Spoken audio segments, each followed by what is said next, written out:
Dua orang lansia berusia 60 dan 65 tahun penderita stroke ini harus digotong secara bergantian oleh anggota TNI. Mereka menjadi korban banjir bandang di Bener Meriah Aceh yang desanya terisolir.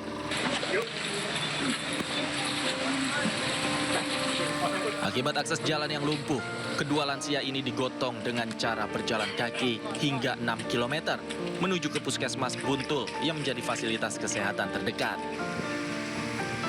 Medan terjal dan licin membuat evakuasi hanya bisa dilakukan secara manual tanpa bantuan kendaraan, apalagi alat berat. Jaga air aja, Bang. Setibanya di Puskesmas Buntul, kedua lansia langsung ditangani oleh petugas kesehatan untuk mendapatkan perawatan intensif. Hingga kini anggota TNI di wilayah terdampak banjir bandang terus terjun ke lapangan membantu evakuasi warga terdampak. Dari Bener Meriah Aceh, Tim Liputan iNews melaporkan. Petugas kepolisian pastikan keselamatan warga saat menyeberangi jembatan darurat Sungai Aek Garoga di Kecamatan Batang Toru, Tapanuli Selatan, Sumatera Utara, pasca musibah banjir bandang 25 November lalu. Petugas membantu membawa barang bawaan warga, bahkan dengan menggendong anak-anak melintasi jembatan.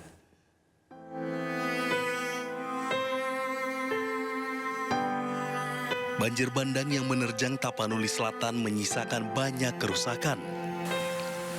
Nyawa melayang, rumah, dan perkampungan menghilang. Sungai pun kian lebar, sementara jalan seakan berubah menjadi sungai.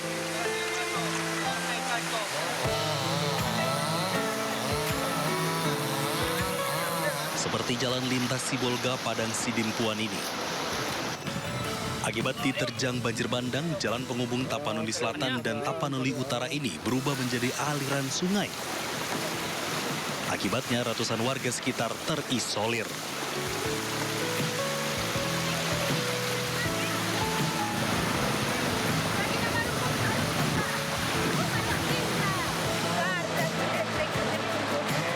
Kala petaka mereda, aparat kepolisian dan warga bergotong royong membangun jembatan darurat.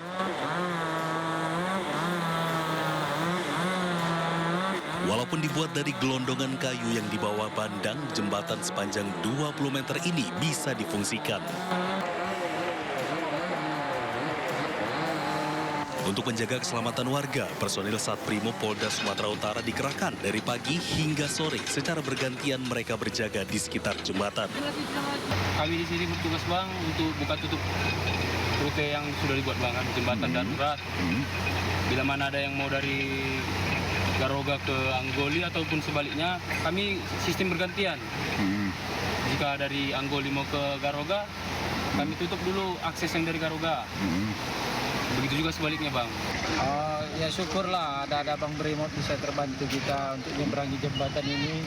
Karena kalau dilihat, wah sangat takut kita ya kan. Tapi karena ada Bang Brimob kita terbantu karena kita anak-anak kita kecil-kecil. Bencana sudah berlalu, kini saatnya bahu-membahu membangun kembali yang rusak dan menata hidup baru. Dari Tapanuli Selatan, Sumatera Utara, Indra Mulia Siagian, iNews melaporkan.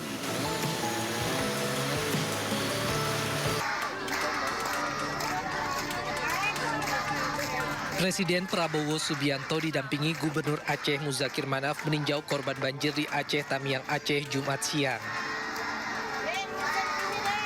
Ada gambar gue, Bang. Dalam kesempatan, Presiden juga menyapa korban banjir yang terbaring hingga menyapa anak-anak di pengungsian.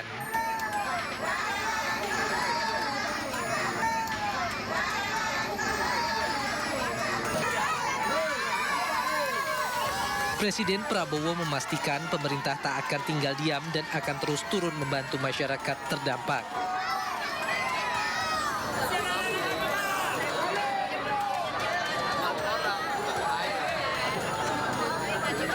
Prabowo juga sempat meminta maaf karena aliran listrik belum sepenuhnya pulih imbas banjir bandang.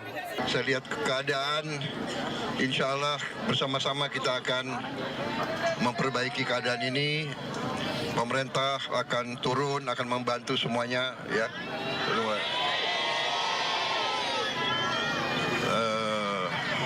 Saya minta maaf kalau masih ada yang belum. Kita sedang bekerja keras. Mungkin listrik yang belum, ya. Sudah mulai? Oh, oke. Iya.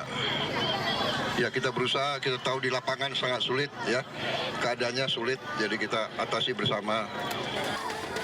Selain itu, Presiden Prabowo berharap kondisi di wilayah-wilayah terdampak banjir dan longsor Sumatera lainnya dapat segera pulih. Dari Aceh, Tamiang, Aceh, Tim Liputan iNews melaporkan.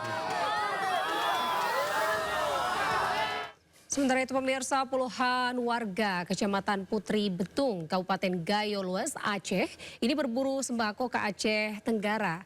Mereka harus berjuang dengan berjalan kaki, menggendong bahan baku dengan kain melewati bukit yang terjal dan ekstrim. Warga Manggul. Seperti inilah perjuangan sejumlah warga membawa kebutuhan pokok melintasi bukit yang terjal dan ekstrim menuju desa Rumah Bundar dan Marpungi. Kondisi jalan menuju Kabupaten Gayo Lues putus total, memaksa warga harus berjuang untuk mendapatkan sejumlah bahan makanan ke Aceh Tenggara. Desa Marpungi berada di Kecamatan Putri Betung, Gayo Lues, merupakan desa yang berbatasan langsung dengan Kabupaten Aceh Tenggara dan hingga kini masih terisolir. Akses jalan yang putus dan kebutuhan pokok yang sangat mahal di Gayo Lues membuat Sapwan dan warga lainnya mencari dan membeli kebutuhan pokok ke Kabupaten Aceh Tenggara dikarenakan lebih dekat dan mudah didapat. Posisi kami di sana terisolasi, Isolasi, ya. terisolasi. Terpaksa kami ngambil bahan makanan dari Aceh Tenggara. Ya. Kenapa ke Aceh Tenggara, Bang? Lebih dekat ke Aceh Tenggara, ke Gayo Lues jalannya putus total. Putus total. Kebutuhan pokok di Kabupaten Gayo Lues seperti harga beras sudah mencapai Rp500.000 per sak dengan berat 15 kg. Selain beras, harga BBM juga melambung tinggi hingga mencapai Rp50.000 per liter. Dari Kabupaten Aceh Tenggara, Aceh, Medi Arjuna, iNews melaporkan. Pemirsa, evakuasi 2 orang lansia penderita stroke di desa Burni Pase, Bener Meriah, Aceh ini berlangsung dramatis. Anggota TNI yang membantu evakuasi ini harus berjalan kaki 6 km melewati jalan terjal dan berlumpur.